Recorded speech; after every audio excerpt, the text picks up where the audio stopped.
सिद्धार्थ! युवराज स्नान कर रहे हैं कुमार। सिद्धार्थ! अपने आप श्रेष्ठ घोषित करवाना था तो अहिंसा का ढोंग क्यों किया? सबके समक्ष मुझे क्रूर दिखाने के लिए? अरे कहते तो मैं भी पक्षियों की जगह तुम्हारे गले के मोती को भेज देता, लेकिन मुझे तो मेरे प्रिय अनुज ने अवसर तक नहीं दिया।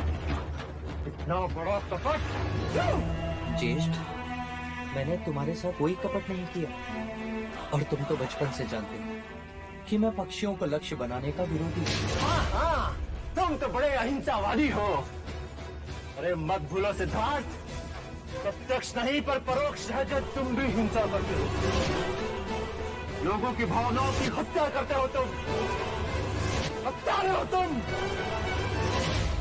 याद रहे सिद्धार्थ, दंड युद्ध में तुम मेरे समक्ष होगे और वहां तुम्हें मुझसे युद्ध करना ही होगा।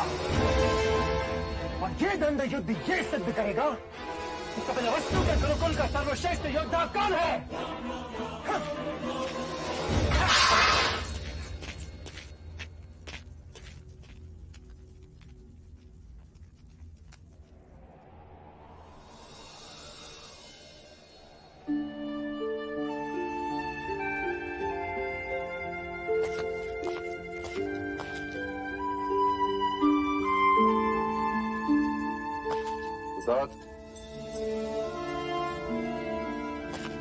आप मुझे बुला लिया होता। मुझे लगा तुम दंड युद्ध के लिए अभ्यास कर रहे हो, परंतु तुम यहाँ तो चित्र निकाल रहे हो। ये लाल रंग क्षत्रियों के उंगलियों पर अच्छा लगता है पुत्र, परंतु ये लाल रंग शत्रु के रक्त का होना चाहिए, ना कि चित्रकारी का। तुम्हारे गुरुजनों ने गुरुकुल में तुम्हें गीता का ज्ञान तो दिया ही हो, पूर्ण कंठस्थ है। केवल कंठस्थ करने से क्या लाभ पुत्र? जब तक उसमें कहे गए क्षत्रिय कर्म के उपदेशों का पालन न किया जाए। मैं कुछ समझा नहीं। तुम्हारे अहंसिक विचार सुनकर मुझे बड़ा खेद हुआ। जब तुम एक पक्षी को नहीं मार सकते तो युद्ध में शत्रु को क्या मारोगे? अहिंसा की बातें दुर्बल करते हैं, क्षत्रिय नहीं पुत्र। और तुम्हें क्षत्रिय हो, तुम्हें क्षत्रिय धर्म का पालन करना ही चाहिए। शाक्य कुल के भावी राजा हो तुम, अपने कुल की रक्षा के लिए न जाने कितने युद्ध करने पड़े तुम। कब तक क्षत्रिय एक दूसरे से युद्ध करते रहेंगे? राज्य की रक्षा करना उनका उत्तरदायित्व होता है पुत्र। पर क्या राज्य की रक्षा केवल युद्ध से की जा सकती है? विचार विमर्श के द्वारा भी तो प्रश्नों का हल ढूंढा जा सकता है। कायरता की बातें क्षत्रिय नहीं करते पुत्र। एक मनुष्य दूसरे को मारे, उसमें वीरता कैसे? अंत में कौन किस पर राज करेगा? अंत में वही राज करेगा जिसके हाथ में तलवार होगी पुत्र। और वो तलवार मैं तुम्हारे हाथ में देखना चाहता हूँ। चक्रवर्ती राजा के रूप, सम्राट के रूप में देखना चाहता हूँ। ये मत भूलो कि तुम शाक्य कुल के उत्तराधिकारी हो। प्रलय के समय यदि केवल एक ही मनुष्य को जीवित रहना पड़े तो वो केवल तुम्हें होना चाहिए पुत्र, केवल तुम्हें।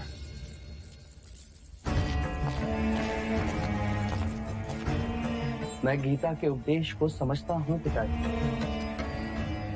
पर युद्ध के लिए कृष्ण का विराट स्वरूप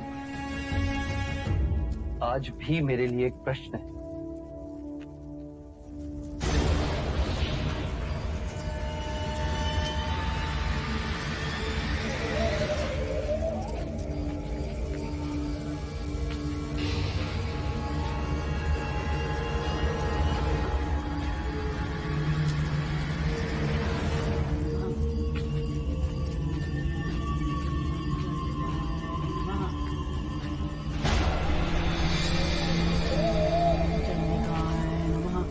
आ गई तू, कब से प्रतीक्षा कर रही थी। प्रणाम दादी। दादी, मंझली रानी आई हैं।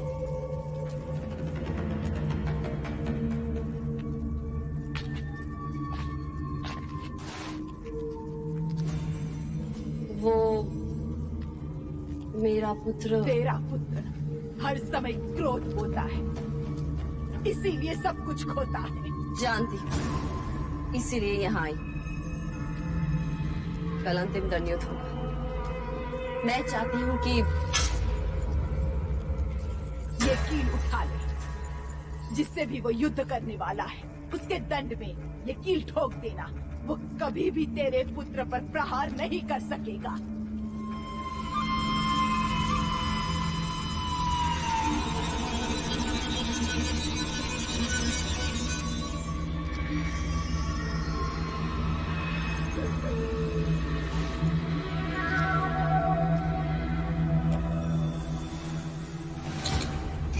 ले जा इसे। देने वाली को तू क्या देगी?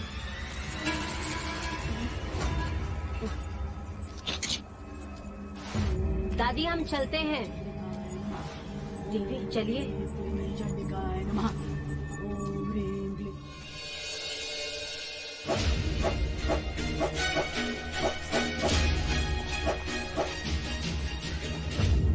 देवदत्त,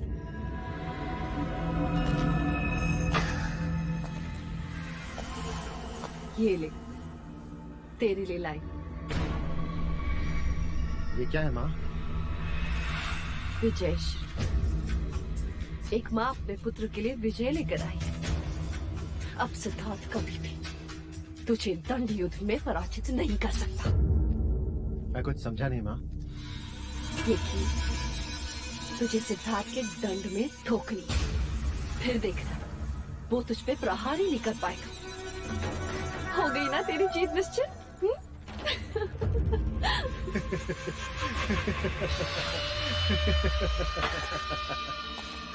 माँ, मुझे जीत याचकों की तरह झोली में नहीं, अपनी मुट्ठी में चाहिए। यदि आप कहें तो ये कील सिद्धार्थ की हथेली में ठोक दूं। यदि कहें तो तलवार से उसका सर उड़ा दूं माँ। लेकिन इस तरह ये टोने टोट के करके मुझे विजय नहीं होना। मैं एक शूरवीर क्षत्रिय हूँ। मुझे जीतना है और मैं जीतूंगा। और जीत का महत्व तब होता है जब एक योद्धा अपने शौर्य और वीरता से युद्ध को जीते।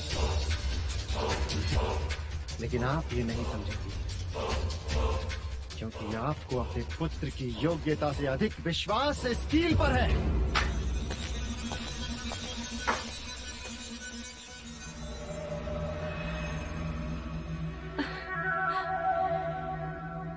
नादान कहीं का।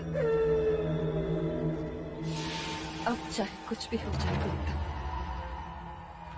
विजय का मुकुट तो तेरे ही सर होगा। यशस्वी भव क्षत्रिय।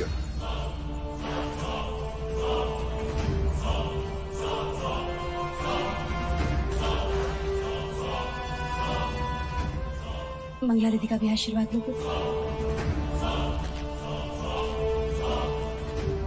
अरे, मेरा आशीर्वाद तो सदैव तुम्हारे साथ है पुत्र,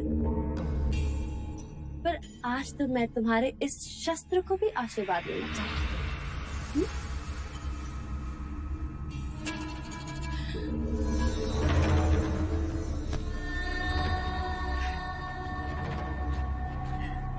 ईश्वर करे तुम्हारे शस्त्र को किसी की अशुभ दृष्टि ना।